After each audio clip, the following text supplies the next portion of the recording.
In today's video, we're going to look at how to create an amazing double layer exposure using Adobe Photoshop.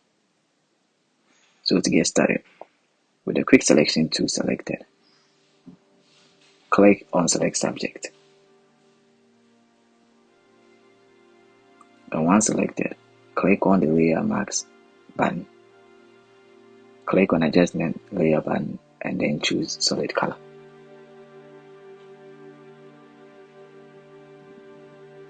Choose white and place it under the subject layer.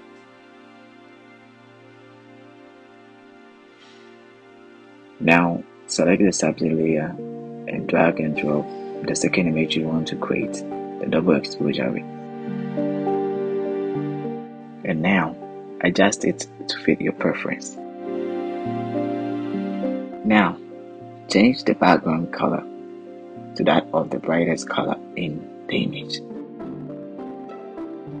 Now on the new image, change the blending mode from normal to screen.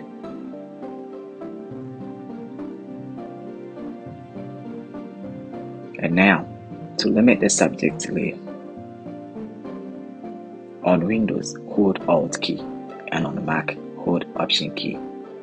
Then click the line between the first and then the second layer. Now to add more details to the subject, select the subject layer and click on Adjustment Layer button to choose Curves.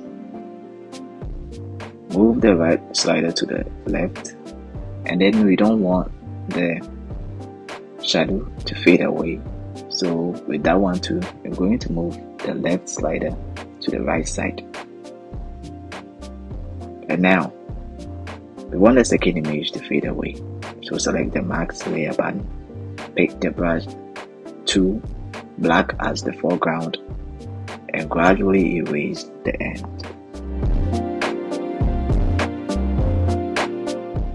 Now you're going to click on the Layer Mask button, then with the black color as a foreground color, going to blend the two layers. So that's how to quickly create a simple double layer exposure using Adobe Photoshop.